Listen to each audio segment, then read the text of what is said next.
प्रारंभ की जाती है।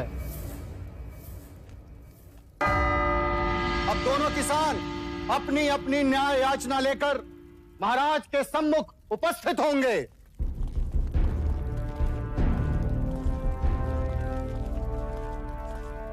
प्रणाम महाराज। क्या याचना है?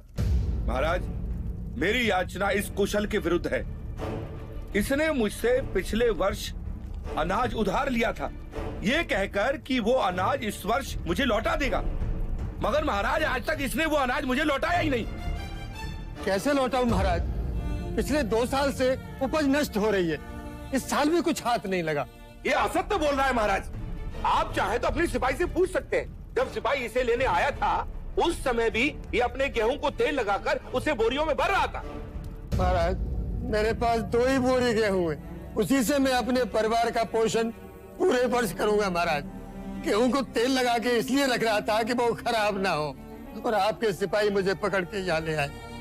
वो 2 बोरी गेहूं भी मैं इनको दे दूंगा, तो हम खाएंगे क्या? महाराज, अगर ये अनाज नहीं दे सकता तो इससे कहिए कि ये अपने खेत दे दे। अगर मैं खेत दे दूंगा तो अनाज कभी न लौटा पाऊंगा। महाराज, दोनों पक्षों ने अपनी राय रख दी है, अब महाराज न्याय करेंगे।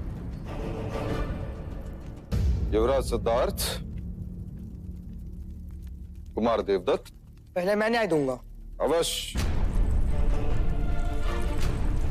महाराज, मेरा मत है कि हम न्याय क्षत्रिय विधि से करें। कुशल ने गौरी को दिया वचन पूरा नहीं किया, इसीलिए कुशल को अपना खेत गौरी को देना चाहिए। महाराज, ऐसा न्याय न करें महाराज, हम नष्ट हो जाएंगे। दया करें महाराज। कुमार सिद्धार्थ, तुम कहो।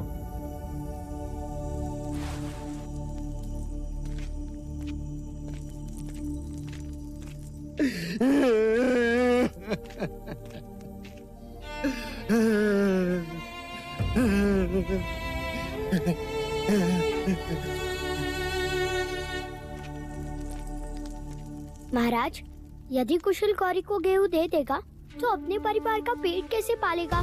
खेत दे देगा तो अनाज कहाँ से उगाएगा? और गौरी को उसका अनाज कहाँ से लौटाएगा? वैसे भी गौरी के पास अनाज का अभाव नहीं, इसलिए मुझे लगता है कि कुशल की अनाज लौटाने की अवधि बढ़ा दी जाए।